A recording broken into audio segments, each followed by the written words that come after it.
What's going on there, YouTube, and welcome back to another comic book video.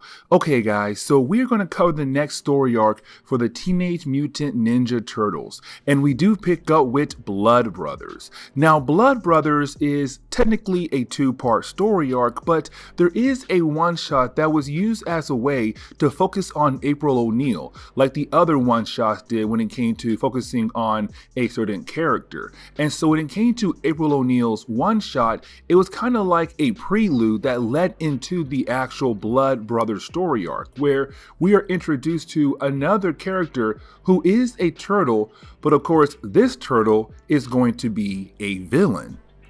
And so getting into the one shot, we actually pick up with April O'Neil hanging out with the Teenage Mutant Ninja Turtles. Now, while hanging out with the Turtles, she does mention that her life has, well, completely changed, because again, the Turtles have mutated, and ever since she had begun to hang out with them, they have gone through a lot of different things. Now, with that being said, you do have Donatello bring up the idea that he does have some concerns about how the Stock Gen company have a device that is able to locate turtles, to track down turtles. Now, in the Donatello one-shot, that same device got destroyed, but he is saying there is a possibility they could have more of them to help them locate the turtles. And so he does have a lot of concerns. He's also concerned about the idea of the turtles no longer being underground, that with them now hanging out in April O'Neil's parents' shop,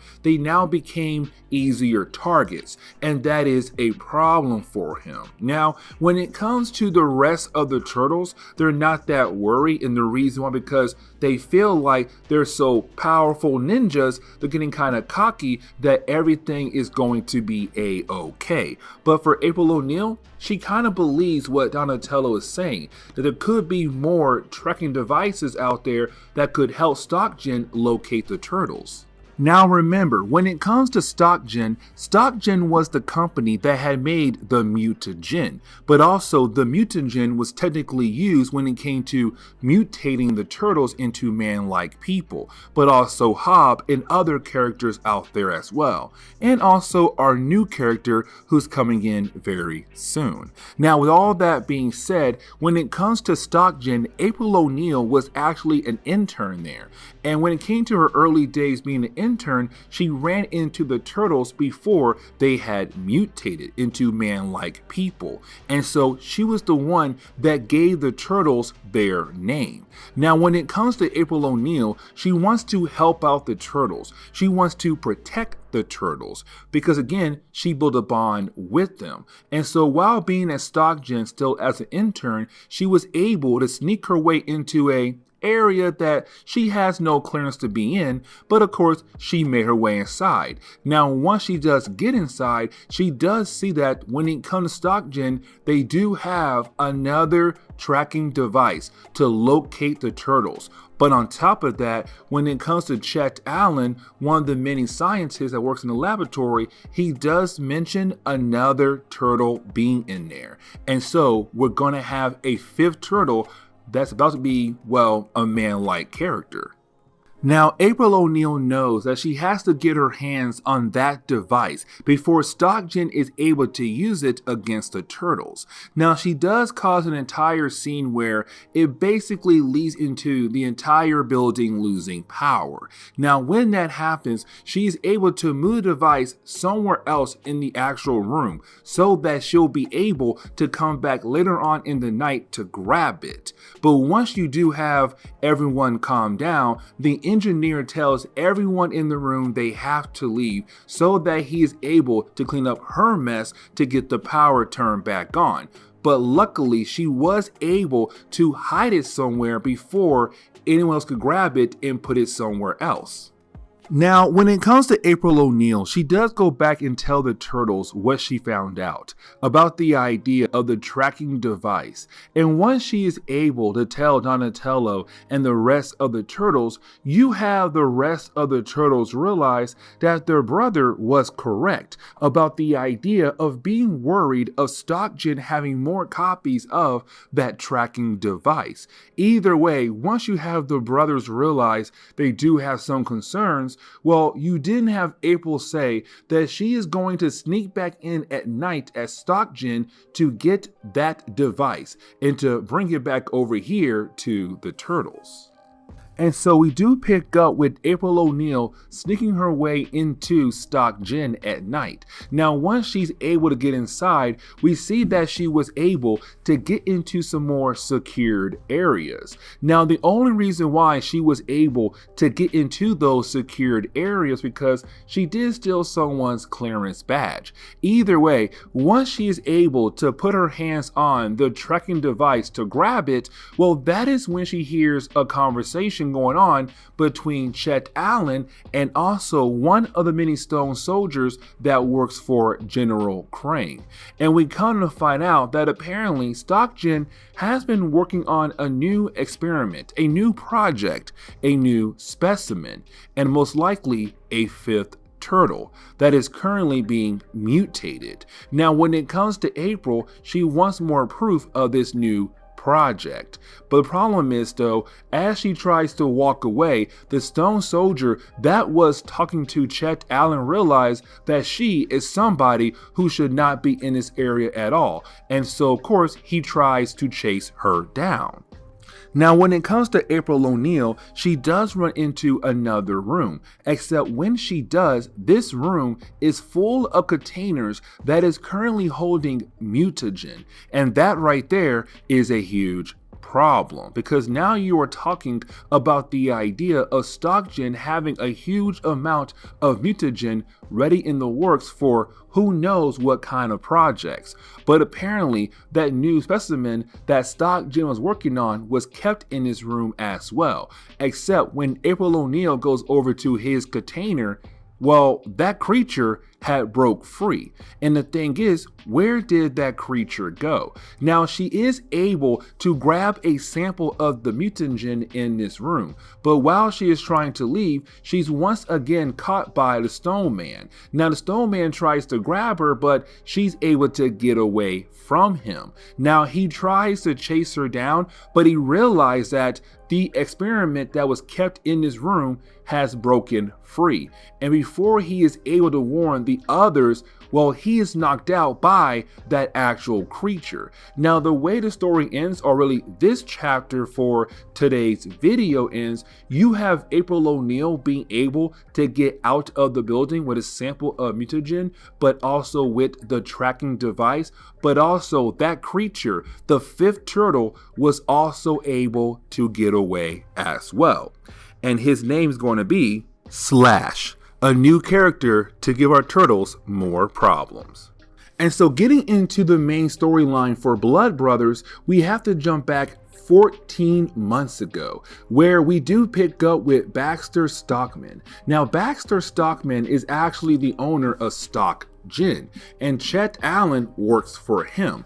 But we kind of find out that 14 months ago, they were working on another project, of course, being the fifth turtle. Now, when it comes to the fifth turtle, it was a snapping turtle. Now, they were able to give this turtle some mutagen only because they were able to get it from Old Man Hobbs' blood sample. And once they were able to inject the turtle with a sample of the mutagen, it began to grow. It got bigger, and it got big pretty fast, but not as fast as the other turtles as our Hob. And the reason why, because it got a smaller injection than they got. Now, with all that being said though, when it comes to this snapping turtle, better known as Slash, they were also trying to find a way to control it, to use some kind of mind tricks to make sure it could not go out of control and try to kill them or anybody else on their side,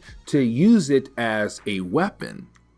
Except we do jump forward 5 months after that flashback right there, where we kind of find out after they were able to give Slash his injections, he did grow into a man-like creature, except they were not able to find a way to control it. And that right there is a huge problem, because now you have a wild creature just going crazy inside your lab.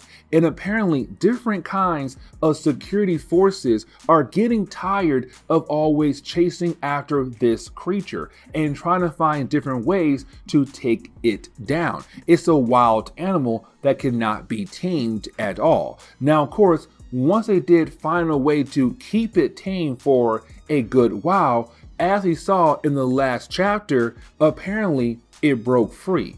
And that was 2 weeks ago when it had broke free. And so then we move into the day before the present day.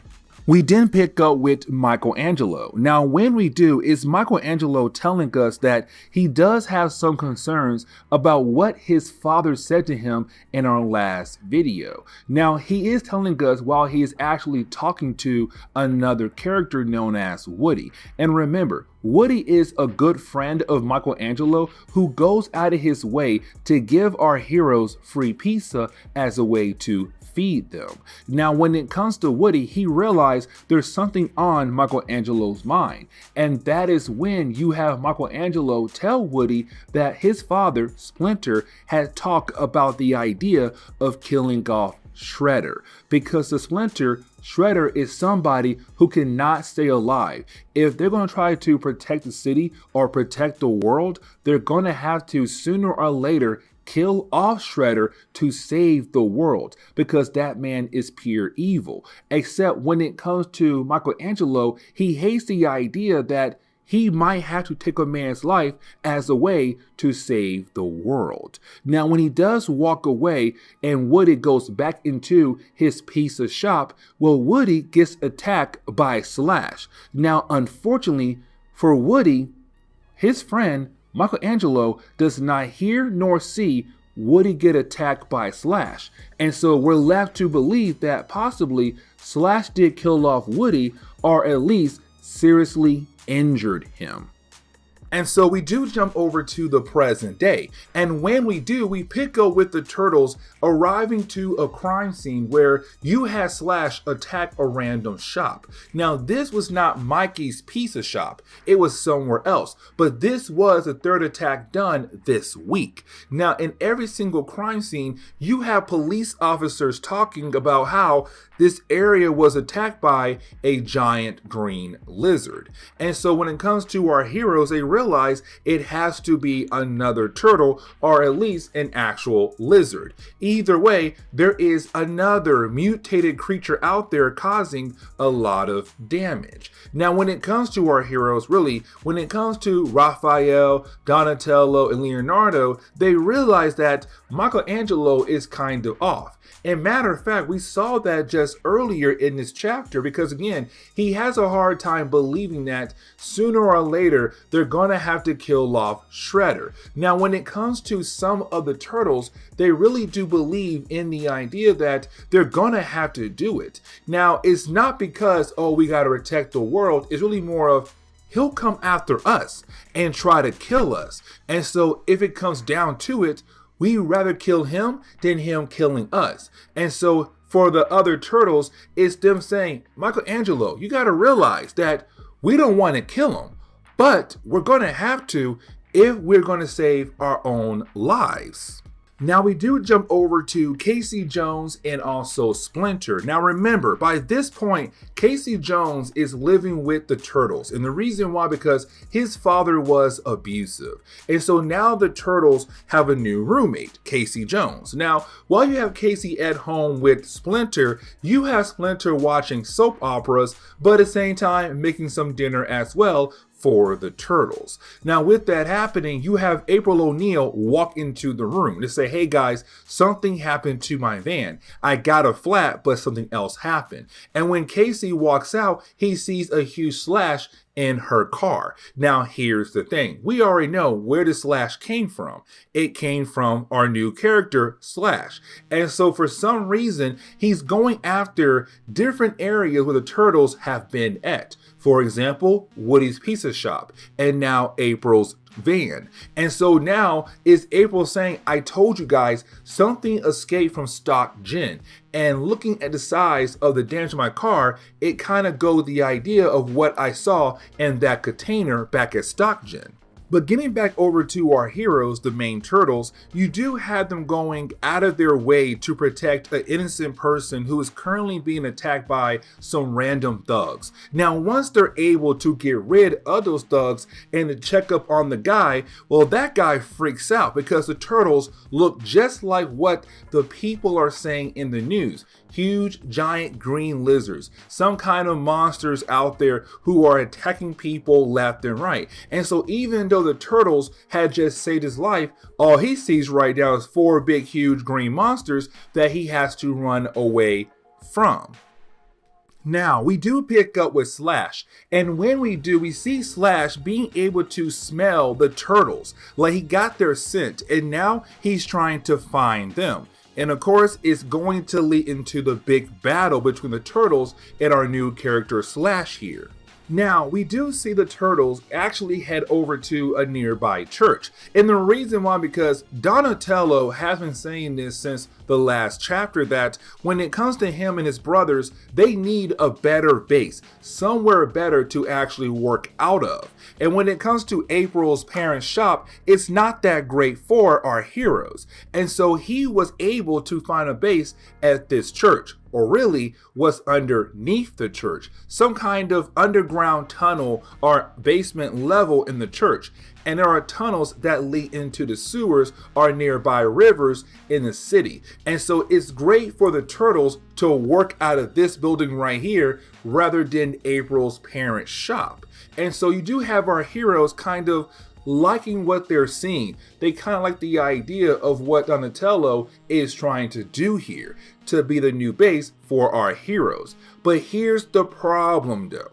While you have our turtles looking around, let's not forget that Slash was able to get the scent of our heroes. And so he was able to find them that easily. He goes down into the sewers and, well, it leads into a huge battle. But the problem is, it's too dark right now in the tunnels. And so Slash is able to get the upper hand on our heroes, to ambush them. And once you have Michelangelo get a flashlight and point in the direction of where he hears the noises, he sees Slash, this big huge turtle, beating down on his fellow brothers. But when we actually get into the final chapter for today's video, it's really more of the turtles still trying their best to fight against Slash. But the thing is, Slash is just too strong, and all their attacks are not really doing any kind of damage to him. It's kind of like to say he's more durable than them. He's more stronger than them. He is able to take a hit and get it right back to you full force.